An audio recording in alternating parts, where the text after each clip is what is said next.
दोस्तों बात करना है कि बीपीएससी की तरफ से जो यहाँ पर विज्ञापन यहाँ पे जारी किया गया है। यहाँ पर देखें तो जो पद निकाला गया है एसआई के लिए निकाला गया है, यानी एसआई सब इंस्पेक्टर प्रोहिबिजन के तरफ से निकाला गया है। विज्ञापन देखें तो मिलेगा 03/26। इसका आवेदन की प्रक्रिया है 27 जनवरी से स्टार्ट किया गया है। इसका लास्ट देंगे तो 27 फरवरी तक यहाँ पे रहने वाला है। आवेदन करने का लिंक एक्टिव कर देगा। यहाँ पर जैसा कि देख रहे हैं लिंक खोले हुए हैं, आपको इसी लिंक के माध्यम से आवेदन करना होगा। सबसे पहले रजिस्ट्रेशन पेमेंट करना होगा। रजिस्ट्रेशन पेमेंट करने के बाद आप फॉर्म को अप्लाई करना होगा। उसके बाद आपको ठीक है स्टेप 3 में अप्लीकेशन स्टेटस भी चेकआउट कर सकते हैं। यहाँ पर विज्ञापन भी डाउनलोड कर सकते हैं। लेकिन यहाँ पे बात कर लेते हैं कि जो लोग फॉर्म भर दिए हैं, फॉर्म भरने के बाद पता चला कि किसी प्रकार की फॉर्म में त्रुटि हो गया है, तो उसको एडिट कर पाएंगे कि नहीं, इसको लेकर बात करेंगे। क्या इसको लेकर बताया गया है। और यहाँ पे फोटो सिग्नेचर अपलोड को लेकर भी बात करेंगे, क्योंकि देखिए बहुत सारे लोग फोटो सिग्नेचर ब्लर टाइप के अपलोड कर देते हैं, ज़्यादा पुराना अपलोड कर देते हैं। इसके वजह से जो फॉर्म जो है आपका रिजेक्ट कर दिया जाता है, यानी रिजेक्ट कर दिया जाता है। तो किस प्रकार से फोटो सिग्नेचर अपलोड करने का गाइडलाइन बताया गया है, यहाँ पे बताया गया है। तो सभी जानकारी यहाँ पे बात करने वाले हैं। जैसा कि देख रहे हैं विज्ञापन हम डाउनलोड कर चुके हैं। यहाँ पर विज्ञापन के नीचे चले गए, ठीक है, यहाँ पर सभी जानकारी आपको बताया गया है।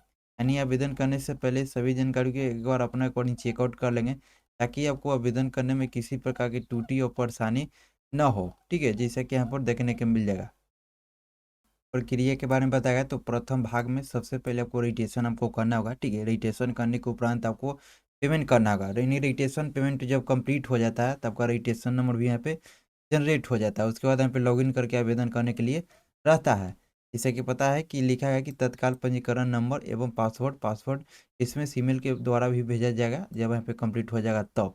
ठीक है, उस पर लिखा है कि पंजीकरण रद्दीकरण। जैसे मान लीजिए पंजीकरण में पंजीकरण करते समय किसी प्रकार की त्रुटि हो गया है, जैसे नाम, डेट ऑफ बर्थ, कैटेगरी, अगर ये सब त्रुटि हो गया है तो देखिए लिखा गया है कि ऐसे विवरण को एडिट नहीं कर सकते हैं। ठीक है, जब एक बार रजिस्ट्रेशन कर लेंगे ना, पेमेंट कर लेंगे ना, तो आपका है रजिस्ट्रेशन नहीं, आपका एडिट नहीं हो पाएगा। ठीक है, यानी आप सुधार नहीं कर पाएंगे।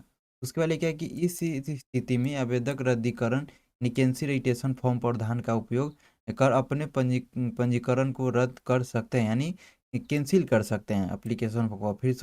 फिर से कैंसिल करने के बाद नया तरीका से फिर से आपको रजिस्ट्रेशन करना होगा और फिर से आपका पेमेंट करना होगा। लेकिन पहले वाला का पेमेंट आपका रिटर्न नहीं किया जाएगा। ठीक है, आपका फिर से रिटर्न, यानी पुनः जब रजिस्ट्रेशन कीजिएगा तो फिर से आपका पेमेंट देना होगा और वापस आपको पैसा नहीं लौटाया जाएगा जो यहाँ पे कैंसिल कीजिएगा तो। ठीक है, यानी पहले वाला पेमेंट आपका नहीं रिफंड किया जाएगा।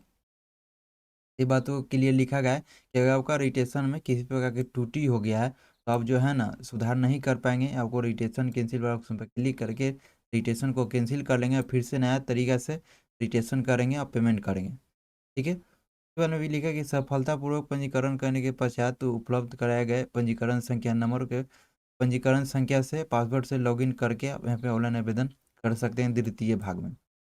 यहाँ पे लिखा है कि द्वितीय भाग में लॉगिन करें, जो भी जानकारी डालेंगे आप सही सही डालेंगे। ठीक है, और यहाँ में देखिए फोटो सिग्नेचर अपलोड के लेकर बताया गया है। तो ये फोटो सिग्नेचर जो अपलोड करेंगे कितना केबी के करेंगे, कितना साइज का होना चाहिए, यानी यहाँ पर, और कितना पुराना आपको होना चाहिए।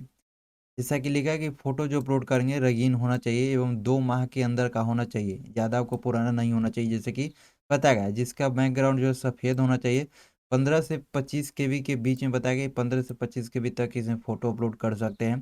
जेपीजी और GIF फॉर्मेट में बताया गया है। दूसरा नंबर में बताया गया है कि यहाँ पे हस्ताक्षर अपलोड करेंगे, हिंदी और अंग्रेजी यानी दोनों में पे अपलोड करना है। काली या नीली स्याही से आपको सिग्नेचर करना है। ठीक है, 15 से 25 केबी के बीच में यहाँ पर सिग्नेचर का साइज भी यहाँ पे मांगा गया है और यहाँ पे अपलोड कर लेंगे। ये आपका फोटो सिग्नेचर को लेकर हो गया। यहाँ पे नीचे चलेंगे तो और यहाँ पर देखिए बताया कि जब आप एक बार फॉर्म को सबमिट कर देंगे, ठीक है, सबमिट कर देंगे, सबमिट करने के उपरांत आप किसी भी विवरण को एडिट नहीं कर सकते हैं। ठीक है, यानी किसी भी विवरण को एडिट नहीं कर पाएंगे। तो यहाँ पर क्लियर से लिख दिएगा कि जब आप लोग आवेदन करेंगे, आवेदन करने से पहले सभी जानकारी एक बार अपने अकॉर्डिंग चेकआउट कर लेंगे और चेकआउट करने के बाद यहाँ पे सबमिट करेंगे, क्योंकि फिर जब सबमिट कर देते हैं तो आपका जो फॉर्म जो है एडिट नहीं हो पाएगा। ठीक है, यानी पूरी तरह से होगा कंप्लीट हो जाएगा। ये बातों के ध्यान रखना है। जब भी आप लोग आवेदन करेंगे तो सभी जानकारी को एक बार अच्छी तरह से चेक कर लेंगे। ठीक है, यानी यहाँ पर कंफर्म कर लेंगे, प्रीव्यू देख लेंगे, उसके बाद यहाँ पे सबमिट करेंगे। ठीक है, जब सबमिट हो जाएगा और सबमिट होने के बाद पता चला कि किसी प्रकार की त्रुटि हो तो देखिए ठीक है कि सबमिट करने के बाद आवेदन के विवरण को एडिट नहीं कर सकते हैं, जैसे कि बताया गया। ये आपका क्लियर लिखा गया। तो यानी आप समझ जाइए कि जब आप लोग आवेदन कर लिए हैं तो इसमें है ना आपको एडिट करने का ऑप्शन नहीं दिया गया, आप सुधार नहीं कर पाएंगे। ये आपका अपडेट निकल कर ही है। तो अपने अकॉर्डिंग देख लेंगे, जब भी आप लोग आवेदन करेंगे तो सभी जानकारी को अपने अकॉर्डिंग चेकआउट कर लेंगे, उसके बाद यहाँ पे सबमिट करेंगे। और अप्लाई करने का लिंक है यहाँ पे देखने को मिलेगा, यहाँ से आप जो है ना अप्लाई कर सकते हैं।